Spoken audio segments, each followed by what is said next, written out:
Hey everybody, Grimsy's here, back again with another video for ya. And today we're going to be answering a couple of your questions. Questions like, are you an edgelord? Do you like the night or darkness? Do you like a fun aggro deck?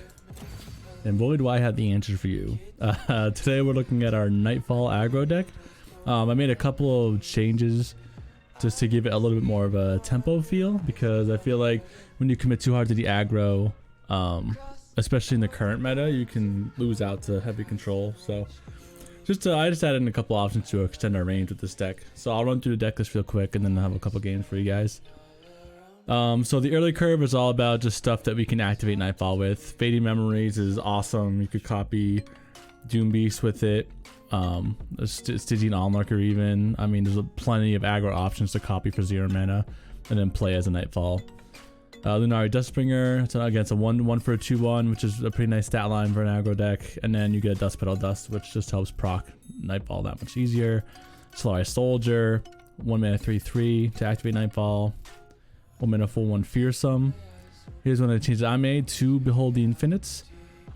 This allows you some flexibility depending on how your game is going with the cards you can pull. So for example, I pulled a 5 for a 5/5 the warrior before to remove big threats or just have a big presence on board that has to be removed. So dare say it's come in handy. Now my two favorite cards, obviously Diana, which is it's an effective early game threat, especially at removing small champions, just Twisted Fate, Teemo, Ezreal. The problem is the new, I don't know if you guys have seen the spoilers for the new set, but there's a new Demacian monument coming out that gives followers, when they enter the battlefield, +1/+1 a challenger, which is really bad for these champions. So I'll be interested to see how these adjust post expansion. But as of right now, she's a cool aggro card, thematic, and her artwork is sick. Same thing with Nocturne, very cool card. He's actually one of the win cons in this deck, because if you level him up, if you give your whole board Fearsome and they can't block, then you just win outright, obviously. The rest of this is pretty much stuff that you would see in the deck online. So we have our 2/3 elusives, our Mountain Ghosts to create gems. Pale Cascade is an awesome card. Stalking Shadows is great. If you're going to be going against any sort of control, you get some extra creatures in hand. Doom Beast is awesome, especially with Stalking Shadows or the Fading Memories, because you can drain, up to whatever. I've drained like 10 in a single game before. Nocturne. Dusk Rider is one of the tweaks I made. He can, late game, he can be a really powerful bomb, and against some decks like Go Hard, he's almost unblockable. So there are points when you drop him and he's an 8/5 unblockable, which is obviously super good for closing out games.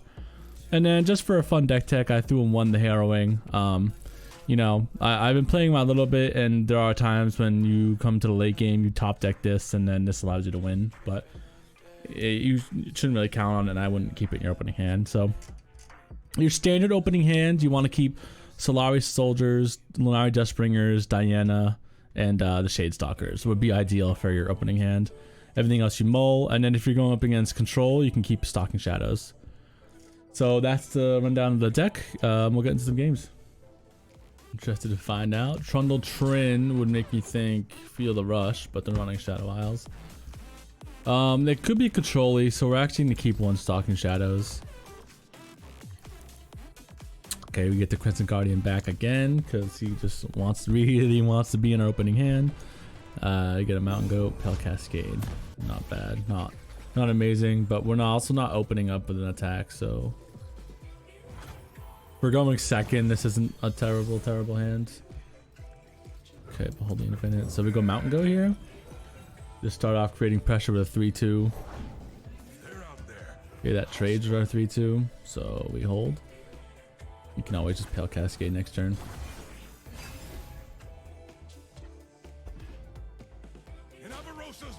Goes in, just as we thought, and now we can get some value out of this. So let's see. Okay, Moonsilver is really good with Nightfall. We don't really have any good targets for it though, so we'll go with the late game option.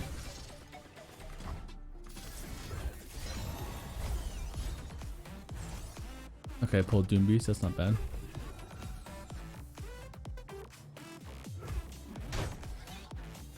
trade, get a gem, keep our creature. We're happy, we're happy, we're happy.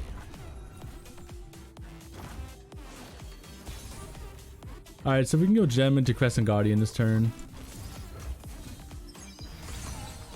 And this gives us some strong swinging power. If he's going to be frostbiting anything, he's going to have to think about it this turn. He's also has 7 mana, so he could use his catalyst if he's going to be trying to ramp up. I don't know. Okay, you get the go ahead to attack here. And there's the frostbite. We're happy with that trade. Like, this is when against Freljord, this is when you want to be drawing out frostbites. I know you might be thinking, oh no, we lost out on 9 damage, but rather have it against an empty board than give him a chance to fill up his board and get effective trades out on us. The trolls are going to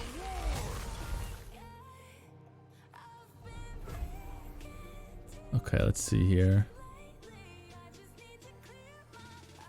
So we can go with the Stalking Shadows and see what we pull. Hopefully Doom Beast. There he is. So we'll go with the permanent one this turn.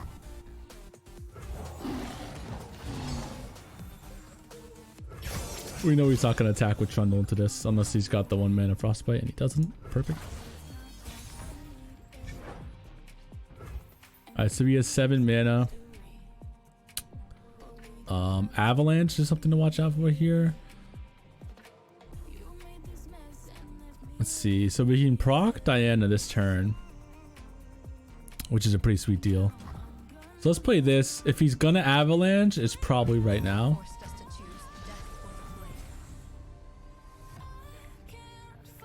If he doesn't, we can go Diana into Crescent Guardian.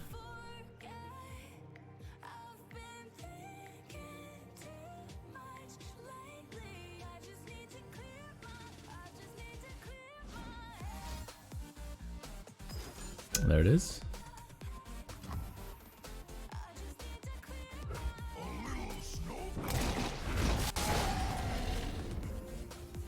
So that's more or less what we wanted. He still has no mana for Frostbite, which is unfortunate, but there's not really anything we can do about that. Obviously we'd love like a Pale Cascade or something like that.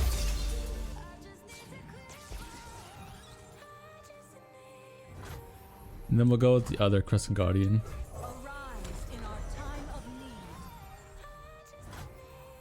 We'll go like this. We'll Challenger it. If he's got the... what's it called? Oh, he doesn't have it. Okay, nice. 10 damage secured as well. It's getting... I mean, turn-wise, it's getting kind of later, which we don't like, but we've got him on the back foot. It's down to 8. We have a potential 4 drain in hand, plus the Fading Memories, so we can drain 6. So we really only have to land 2 damage on him. Okay, that's perfect for us. Let's see here. So we'll go with the 7/7 Spell Shield. Now our plan for next turn is we'll swing out. Oh, okay, never mind. Guess we'll just win.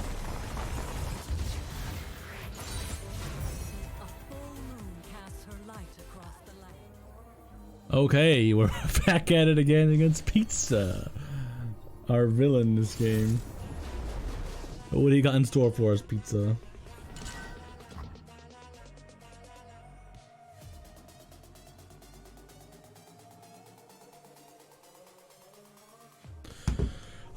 So this is a nice aggro start for us. Playing the Stygian Onlooker round 1 kind of sucks, but we're willing to take it. I think we keep this. We could mull away. There's an argument. Oh, okay, well that sucks. There's an argument to be made for mulling away the Stalking Shadows here, but we kind of have a feel for what he's playing. It's just a Freljord ramp deck, so we want to be aggressive as possible. Okay, so we have a pretty good start here.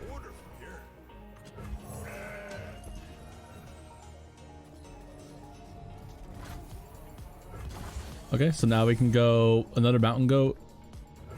Oh, that's tempting. It's probably not worth it though to save the goat. All right, so we got 2 goats and another staging onlooker. See if he has a blocker. He might play the wormstones. Okay, he plays nothing. So he is staring down the barrel of a gun right now. Oh, okay. Fire away. Yep, you can have that trade, sir. I'll allow it. Oh, flash frost. Oh, stun. Okay, that's pretty good for him. So that's why he's including the Ionia, I suppose.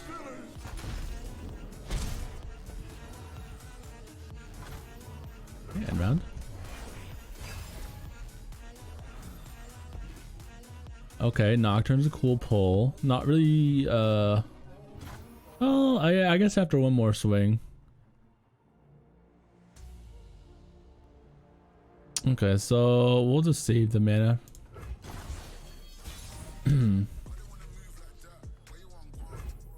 Okay, Dusk Rider's cool. Not too strong right now. I think we start stalking shadows, see what we pull. Doom Beast might be nice. Okay. Don't get an option. So we have 6 total mana. So I think we go Ephemeral Crescent Guardian. And we'll swing out like this.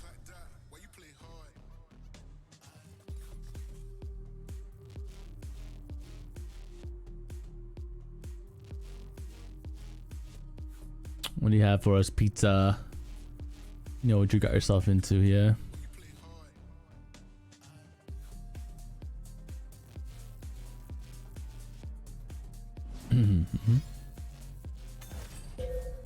Oh, he's pulled an Ice Quake. He's gonna obliterate his own guy. So it's -3 attack. So we're actually gonna Pale Cascade this just to chip in for more damage.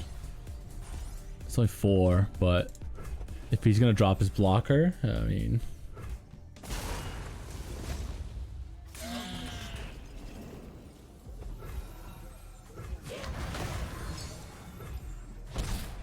Okay, Nocturne gets that much closer to leveling up. And we are still in good shape. I will unite the Freljord. Okay. Bless the faithful and sear the heretics. Show me a target. That's fine. We could take 5. Obviously, he's the one who should be worried about his life total. Let's see. So right now it'd be a 6/5. But Ash can trade into that. So we'll go with another Crescent Guardian.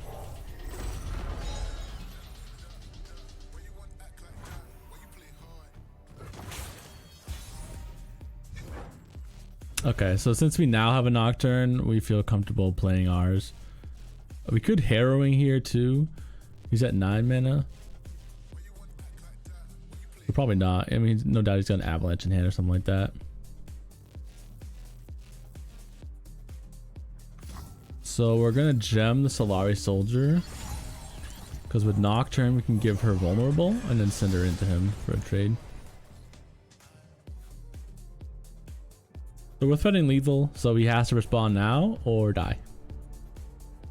Obviously I prefer the latter, but we'll see what he does. Alright, he's got something up his sleeve. We don't know what though. Maybe another Chilling Winds. I think that's what's called, the 6 mana. That level up enemy seems really cool. The only problem I have with this deck is that it does kind of build itself. I mean, you just filter the Nightfall and you grab pretty much every card there. These are our lands. Okay, I don't know if he knows this has Overwhelm. Barrier, Lifesteal. Well, we can get rid of the barrier, so that's fine. Oh, stuns Nocturne. That's pretty good actually for him. And he gets some life back, but you know, we're getting in there. We're dealing damage. Okay, that's a pretty good Nightfall card for us. So we'll roll forward to spell mana. Okay, another Solari Soldier, so we're gonna play one of these this turn.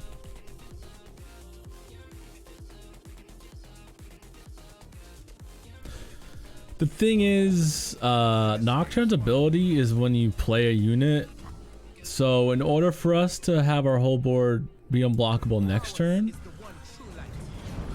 from Tail of the Dragon as well, we would have to play a creature, but we're not going to do that. We're just going to stack up this turn.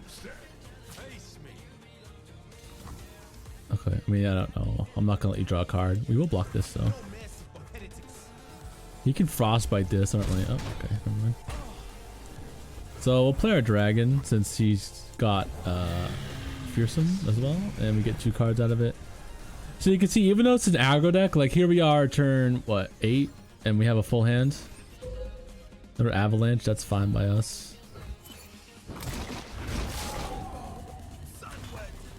So we have lethal.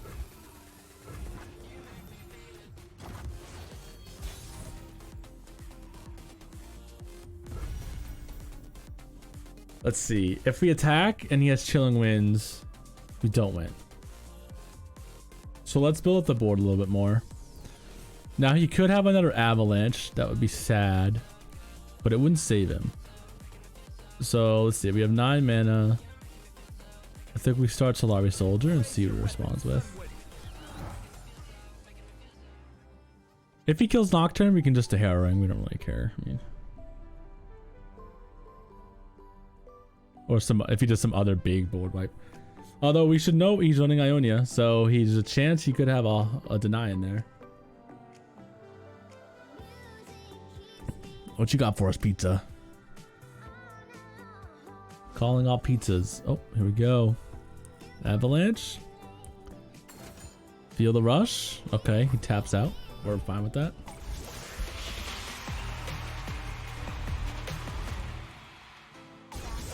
So it's a desperate play.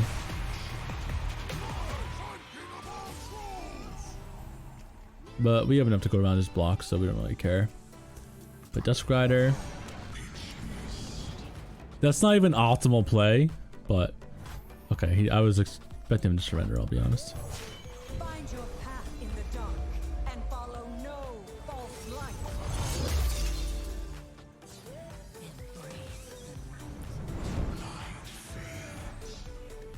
There it is. Okay, GG's pizza, whoever you are.